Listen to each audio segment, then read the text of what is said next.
Pemirsa, Yuklip News kembali hadir di sela-sela aktivitas Anda. Bersama saya Maria Sinta dan Aurelia Lois. Selama 35 menit ke depan kami akan membawakan sejumlah berita aktual dan menarik yang akan kami sajikan untuk Anda.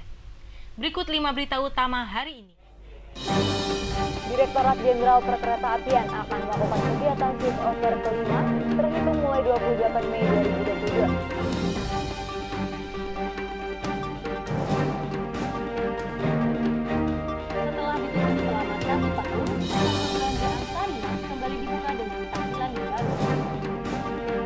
Beredar informasi hepatitis akut yang tidak diketahui etiologinya masih misterius dapat menular melalui udara. Benarkah harus menggunakan masker untuk mencegahnya? Setelah mengalami pandemi selama lebih dari 2 tahun, kini Indonesia telah merasakan penurunan kasus positif COVID-19 tercatat pada Rabu, 25 Mei lalu. Akhirnya Indonesia mendapatkan emas pertama di cabang bola basket SEA Games 2021 setelah mengalahkan juara bertahan.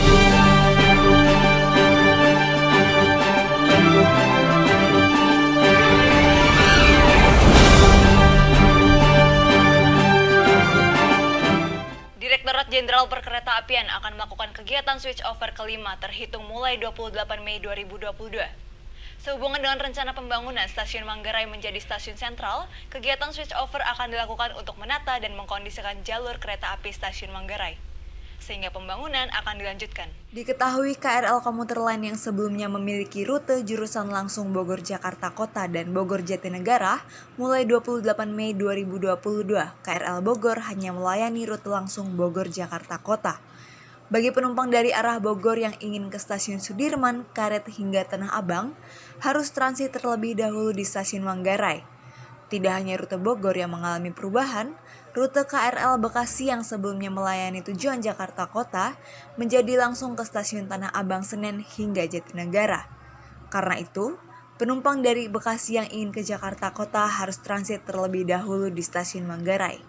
Demi kenyamanan bersama, pihak pengelola menghimbau penumpang agar mematuhi semua ketentuan yang sudah ditetapkan terkait perubahan rute, sehingga tidak terjadi kebingungan dalam mengikuti mekanisme prosedur alur yang sudah ditetapkan oleh pihak komuter lain. Beredar informasi hepatitis akut yang tidak diketahui etiologisnya alias masih misterius dapat menular melalui udara. Benarkah harus menggunakan masker untuk mencegahnya? Kementerian Kesehatan Kemenkes RI mencatat ada 27 pasien mengalami gejala hepatitis akut per Selasa 17 Mei 2022. Sebanyak 14 kasus masuk kategori discarded dan 14 kasus diduga terkait hepatitis misterius. Sekretariat Direktorat Kesehatan Masyarakat Kementerian Kesehatan RI, Dr. Siti Nadia Tarmizi, dalam konferensi pers virtual baru-baru ini memaparkan bahwa penularan hepatitis akut berat yang akan menular melalui 2 cara, diduga yaitu melalui udara atau airborne, yang dicurigai sebagai adenovirus dan menular melalui makanan atau fesal oral. Seperti teh, buang air besar dempul, pucat, dan matanya atau kulitnya kalau diperhatikan berwarna kuning. Pada saat itu bila dokter memeriksa kadar SGOT atau SGPT, yaitu enzim hati, didapatkan salah satu atau kedua enzim ini meningkat di atas 500 international unit per mililiter. Nah, bila berlanjut lagi gejalanya, pasien akan mengalami gangguan pembekuan darah dan selanjutnya akan terjadi penurunan kesadaran yang dapat berlanjut menjadi kematian bila pasien tidak dilakukan transplantasi hati. Apa saja yang harus dilakukan jika kita menemukan ada tanda-tanda atau gejala hepatitis seperti ini?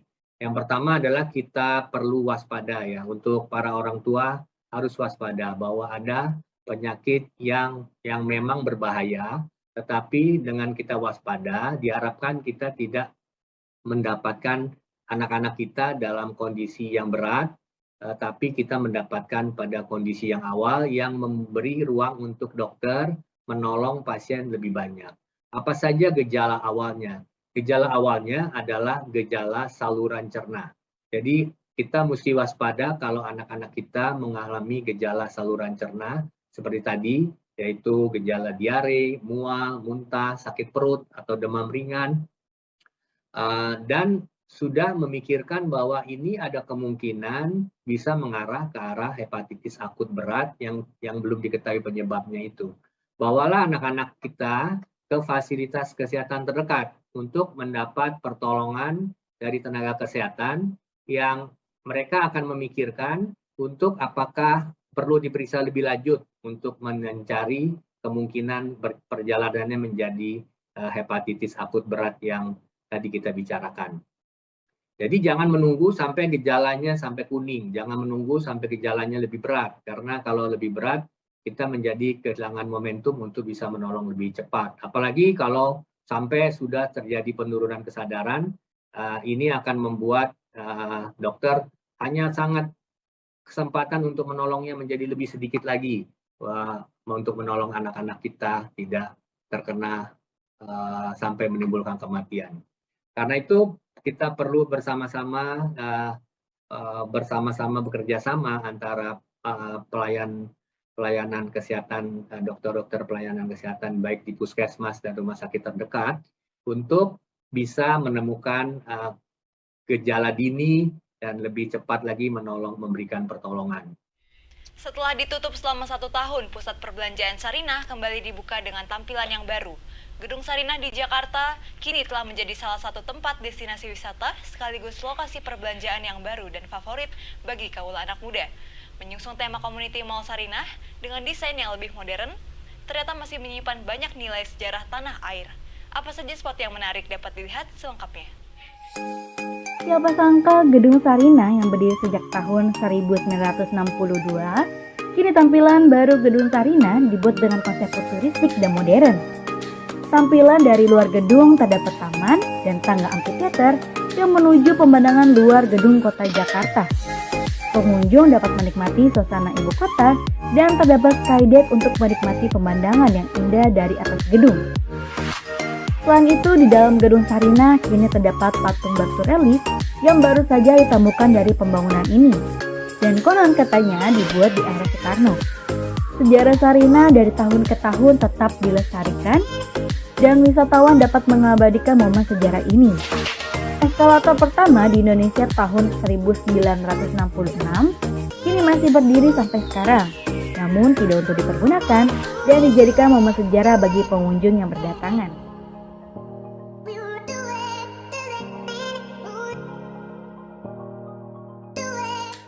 Setelah mengalami pandemi selama lebih dari 2 tahun, kini Indonesia telah merasakan penurunan kasus positif COVID-19 tercatat pada Rabu 25 Mei lalu. Pasien positif yang dikarantina di Rumah Sakit Darurat Wisma Atlet Kemayoran telah berkurang sebanyak 21 orang menjadi 16 orang dan dari total 3.661 kamar tidur.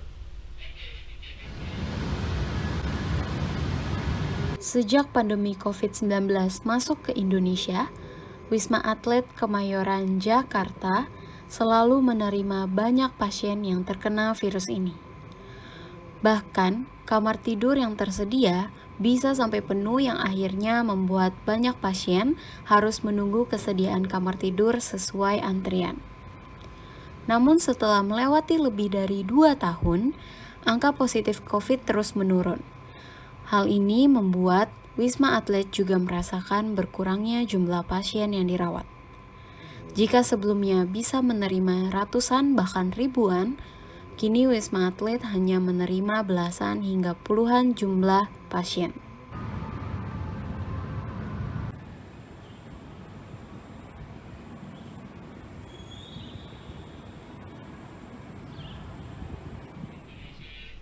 Ajang balapan mobil listrik Formula E Jakarta 2022 telah usai digelar pada pekan lalu.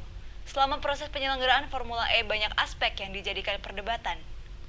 Mulai dari pemindahan lokasi, sirkuit yang awalnya akan diselenggarakan di kawasan Monumen Nasional menjadi Ancol. Hingga hadirnya pandemi COVID yang membuat ajang ini harus diundur dari rencana awal 2020 menjadi 2022. Salah satu pihak yang mengkritik Formula E adalah Ketua Umum PSI, Giring Ganesa, yang saat ini sedang mempersoalkan transparansi anggaran acara tersebut.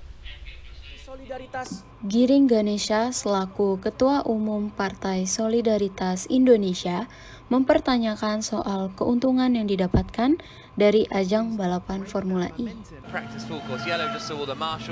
Giring meminta agar panitia mengungkapkan berapa rincian perputaran uang dan keseluruhan biaya persiapan Formula E kepada publik.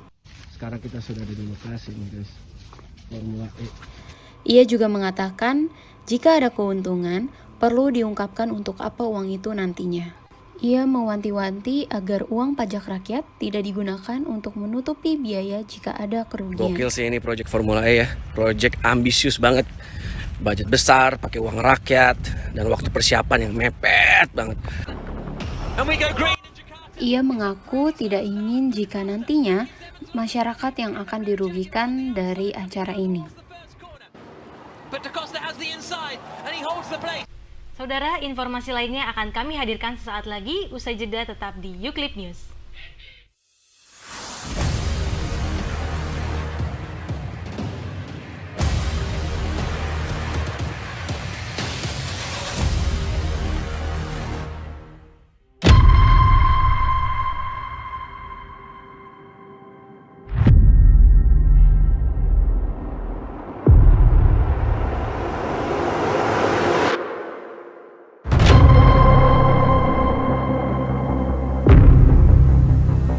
Dia ikut ngobrol sama kita, malah bertingkah gak jelas gitu.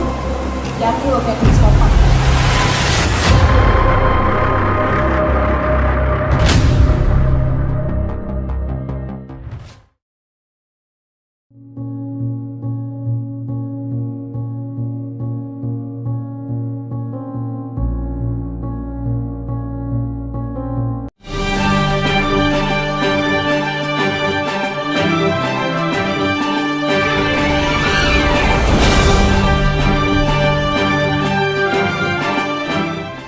Setelah 2 tahun lamanya Hari Bebas Kendaraan Bermotor atau biasa dikenal dengan Car Free Day tidak digelar, Untuk pertama kalinya pada hari Minggu 22 Mei 2022 kembali digelar hari pertama HBKB digelar warga langsung padat di kawasan Sudirman Tamrin.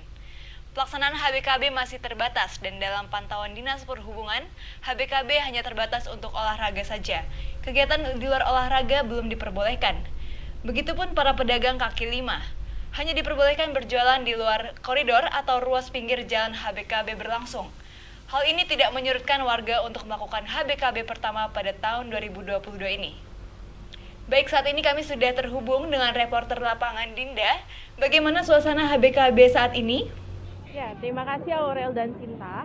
Saat ini kami melaporkan Hari Bebas Kendaraan Bermotor terpantau cukup ramai. Oleh masyarakat yang sudah rindu akan kehadiran HBKB hari ini. Antusias masyarakat terlihat banyak yang membawa keluarganya yang untuk mengikuti HBKB hari ini. HBKB dilaksanakan dari pukul 9 pagi hingga 11 siang. Protokol yang dijalankan juga terlihat masih ketat karena banyaknya petugas yang berjaga di setiap sudut untuk menghindari kerumunan yang padat. Kami lihat juga masih banyak barcode Peduli Lindungi yang disediakan di setiap sudut agar bisa di-scan oleh para pengunjung. Berikut laporan yang bisa kami sampaikan kembali ke studio. Baik, terima kasih Dinda atas laporannya. Kita kembali ke berita selanjutnya.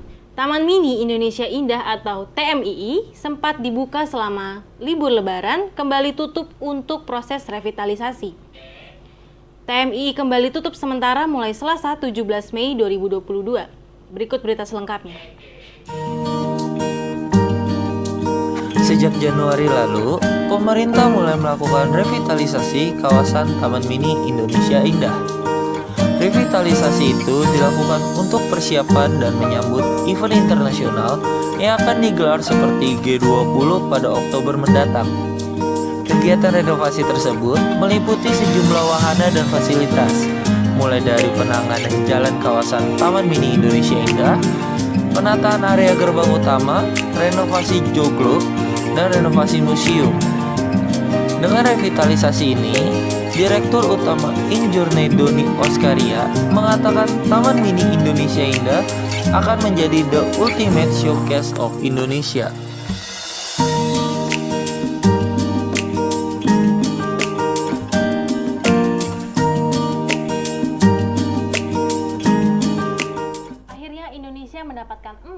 pertama di cabang bola basket SEA Games 2021 setelah mengalahkan juara bertahan Filipina.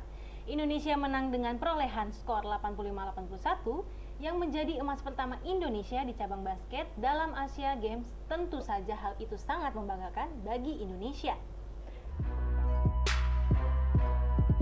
Indonesia berhasil mendapatkan medali emas pada SEA Games, sekaligus mematahkan dominasi Filipina yang telah menjadi juara selama 13 kali berturut-turut. Indonesia mampu unggul di kuarter pertama dari Filipina, namun ditahan imbang oleh Filipina di kuarter kedua. Pertandingan berjalan ketat di kuarter ketiga, di mana kedua tim saling kejar poin hingga 60-60. Indonesia masih terus unggul dari Raja Basket Asia Tenggara tersebut pada 78-72, yang hingga pada akhirnya Indonesia bisa mempertahankan kedudukannya dengan skor 85-81. Dengan ini akhirnya Indonesia berhasil mengalahkan Filipina, sang juara bertahan sejak 31 tahun lalu. Jadi seri ini sangat dirasakan dan membuat seluruh masyarakat Indonesia bangga dan gembira.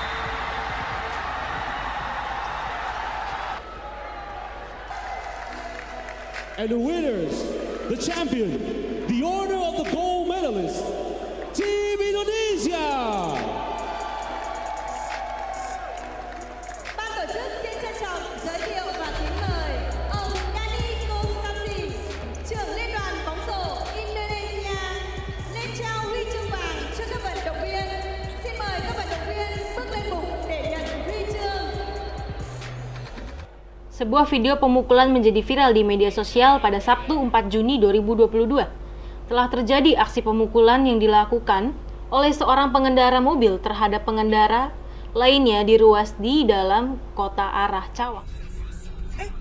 Diketahui, korban pemukulan adalah Justin Frederick yang merupakan anak DPR RI Indah Kurnia.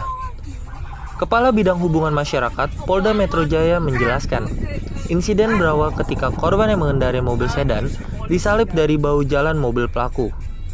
Karena kurang hati-hati, mobil yang dikendarai pelaku menyerempet mobil korban. Korban yang tak terima kemudian meminta pertanggungjawaban. Namun, pelaku tersulut emosi hingga melakukan aksi pemukulan secara brutal. Akibatnya, korban mengalami luka bagian wajah dan harus mendapat perawatan. Atas kejadian ini, polisi menangkap kedua pelaku yang terekam di video dan melakukan proses penyelidikan. Untuk mempertanggungjawabkan perbuatannya, pelaku dijerat pasal 351 dan pasal 170 KUHP dengan pidana maksimal 9 tahun penjara. Aksi sekelompok remaja menghadang sebuah truk kontainer yang tengah melaju kencang viral di media sosial. Aksi tersebut diduga hendak membuat konten untuk tren semata. Satu dari dua remaja yang memaksa truk berhenti tersebut tewas di tempat di Kecamatan Karawaci, Kota Tangerang, Banten.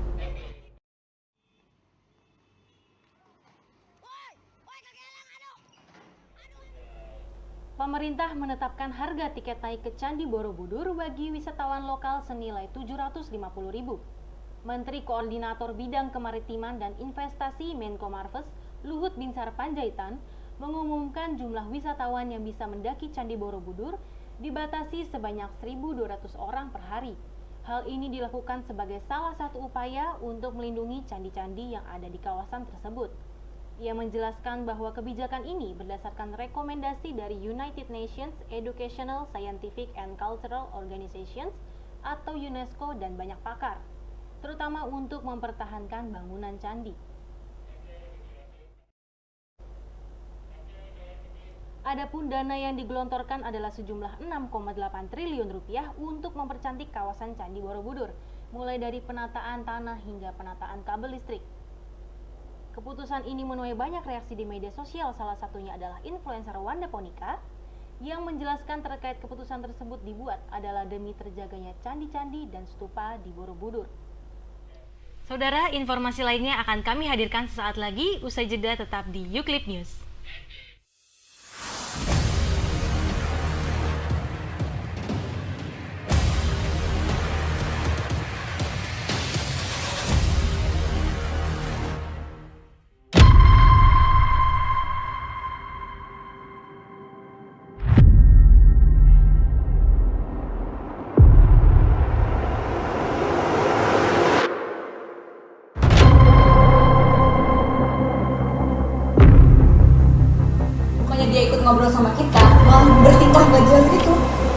Thank you, Kak Christopher.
pemirsa Uclip, saat ini saya sedang berada tepatnya lokasi di Taman Mini Indonesia Indah, dan saat ini saya sedang bersama dengan Bapak Leonardus sebagai asisten Vice President. Sebagai asisten Vice President pertama yaitu bidang Finance, Human Capital, dan General Affair. Baik, selamat pagi Bapak. Saya punya beberapa pertanyaan mengenai revitalisasi TMI yang saat ini sedang dilakukan. Kira-kira dalam rangka apa sih revitalisasi TMI ini? Revitalisasi Taman Mini ini dalam rangka melahirkan kembali Taman Mini sesuai dengan cita-cita pada saat Taman Mini didirikan. Jadi pada saat Taman Mini didirikan, dan dulu pendiri-pendiri Taman Mini bercita-cita menjadikan Taman Mini sebagai etalase Indonesia.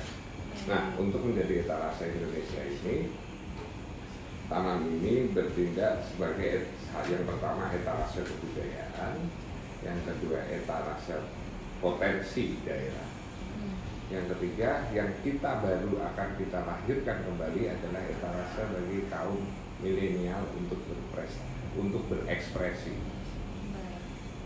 Seiring berjalannya waktu, selama masa pengelolaan ini, mungkin negara melihat bahwa ada beberapa tujuan mulia dari para pendiri ini yang bergeser, sehingga revitalisasi ini namanya juga, kenapa kita sebut revitalisasi, berarti mengembalikan fungsi-fungsi vital yang ada di taman ini, yaitu 3 tujuan tadi dengan tema yang baru yaitu Indonesia Opera.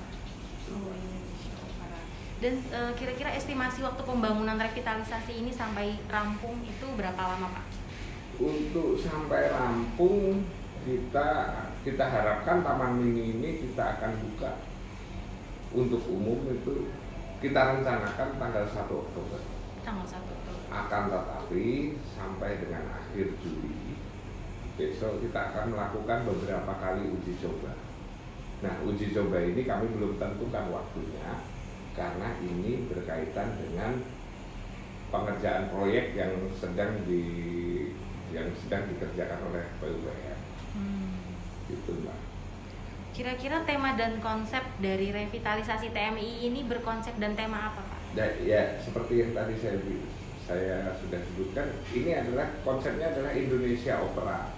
Jadi opera itu seperti rangkaian kegiatan, rangkaian rangkaian event yang ada di Indonesia yang akan kita kemas menjadi satu tema besar yang menunjukkan kepada dunia bahwa inilah Indonesia, bukan hanya kebudayaannya, akan tetapi juga potensi daerahnya dan juga kaum mudanya atau milenial. Area mana saja Pak yang direvitalisasi saat ini? Keseluruhan area, hanya saja ini ada beberapa stage. Yang stage yang pertama ini itu proyek PUPR akan menyentuh tempat-tempat yang akan dikunjungi oleh para delegasi G20. Jadi kita fokuskan dulu untuk tempat-tempat di mana delegasi G20 akan berkunjung ke taman ini. Baik. Apakah ada berapa persen mungkin dijadikan kawasan hijau atau berapa persen dijadikan untuk bangunan? Nah, itulah sebabnya karena selama ini sampai dengan hari setelah diambil alih tanggal 1 Juli 2021 itu pihak PUPR menghitung, negara menghitung itu ruang terbuka hijaunya hanya tersisa 50%, sekitar 50%, dan kami berusaha mengembalikan ruang terbuka hijau itu sebesar 70%. Jadi koefisien dasar bangunannya hanya 30%. Sebelumnya revitalisasi ini apakah tetap dibuka untuk umum atau secara terbatas atau ditutup secara total, Pak? Sampai dengan musim libur Lebaran kemarin ya, Mbak Anissa, itu kita buka untuk umum. Hanya saja ketika proses pengerjaan itu sudah mulai mencapai angka di atas 30%, maka kami mau tidak mau kami harus menutup total. Karena beberapa sarana dan infrastruktur itu tidak memungkinkan apabila dikunjungi. Apakah setelah revitalisasi ini selesai, Pak, ini langsung dibuka untuk umum atau diperuntukkan terlebih dahulu untuk tamu dari G20? Kalau menurut time plan yang kita susun,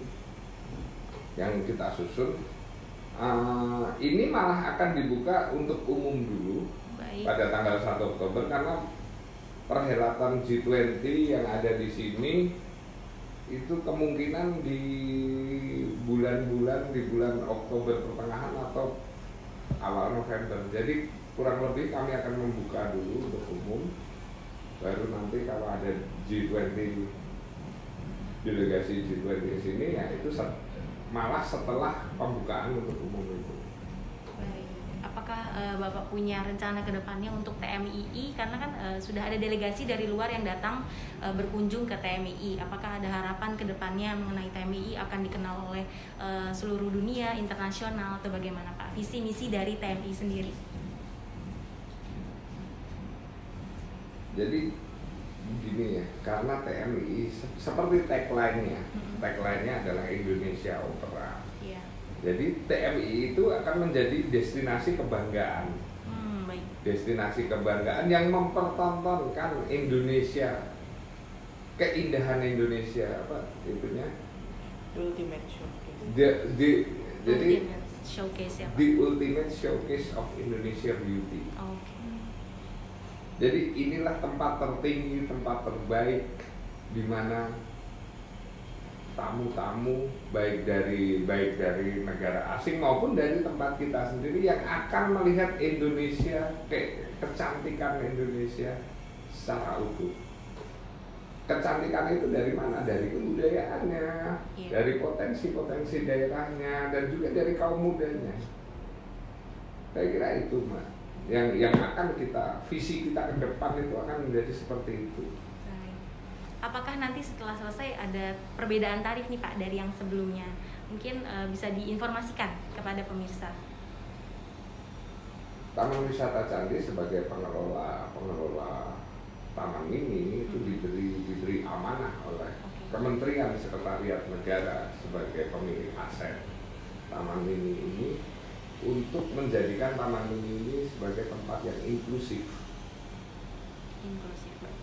Destinasi inklusif berarti Taman Mini ini dapat dikunjungi oleh seluruh kalangan. Iya. Oleh sebab itu, tarif yang ditetapkan oleh pengelola itu merupakan tarif yang rasional yang dapat diterima oleh semua kalangan di masyarakat kita. Jadi kita tidak akan sebisa mungkin kita tidak akan menaikkan tarif. Baik, berarti tarifnya sesuai dengan yang sudah sebelumnya dirancangkan ya Pak? Bahkan mungkin kita berencana untuk mengevaluasi tarif tersebut untuk segmen-segmen tertentu, seperti mahasiswa atau rombongan anak-anak sekolah yang mungkin akan mendapatkan, akan lebih memerlukan taman ini dalam rangka eksplorasi dan untuk kepentingan studinya. Apakah untuk memperkenalkan TMI, kan pasti Indonesia udah tahu TMI ini ada ya Pak, tapi untuk membawa kaula muda untuk hadir ke sini lagi, ada strategi apa nih Pak? Selain warga Indonesia tahu bahwa delegasi G20 akan hadir di sini, mungkin lewat Instagram atau lewat apa, sehingga kaula muda tertarik untuk datang lagi ke TMII setelah ditutup berapa lama Pak? Jadi kami strategi memperkenalkan Taman Mini ini selain melalui mekanisme konvensional seperti dari baliho dan dari tempat-tempat yang ya pokoknya kami memperkenalkan itu secara konvensional.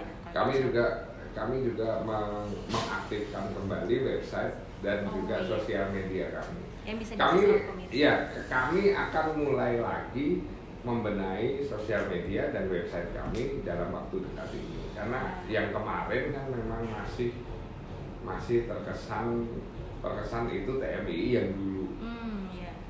Sekarang ada wajah baru. Ya, kami akan memperkenalkan wajah baru ini ke website dan sosial media kami.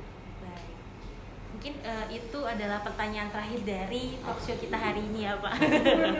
Baik, terima kasih Pak Leonardus atas waktunya, dan Mbak Anissa juga udah menemani kita dalam talkshow hari ini. Pemirsa YouClip, jangan lupa untuk saksikan tayangan YouClip selanjutnya di minggu depan. Saya Aurelia Lois beserta seluruh kru yang bertugas pamit undur diri. Terima kasih dan sampai jumpa.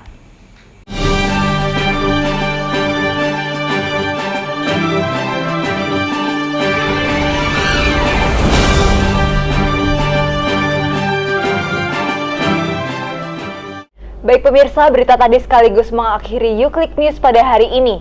Saya Maria Sinta dan saya Aurelia Lois serta kru yang bertugas pamit undur diri. Terima kasih dan sampai jumpa.